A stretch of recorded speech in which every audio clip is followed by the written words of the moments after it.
Қалампыр кез келген үйдің ас бөлмесінен табылатын дәмдеуіш. Оның жұпары иісі мен күйдіргіш дәмінен бөлек емдік қасиеті де орасан. Бұл дәмдеуішті ежелден емдік мақсатта бірнеше дертке шипа ретінде қолданып келеді.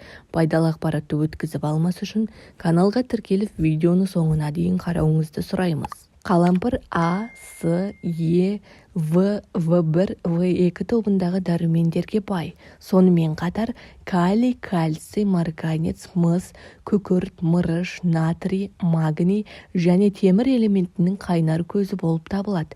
Одан бөлек омега-3 және омега-6 майлы қышқылында кездестіруге болады. Осындай пайдалы әрі бағалы заттарының арқасында қалампыр халық емінде кеңінен қолданыста болатын дәрі. Халықтық емде тұнба және қайнатпа ретінде қолданылады. Тұнба үшін 1 десерт қасық қалампырды 1 литр қайнаған суға салып тұндырып қоясыз.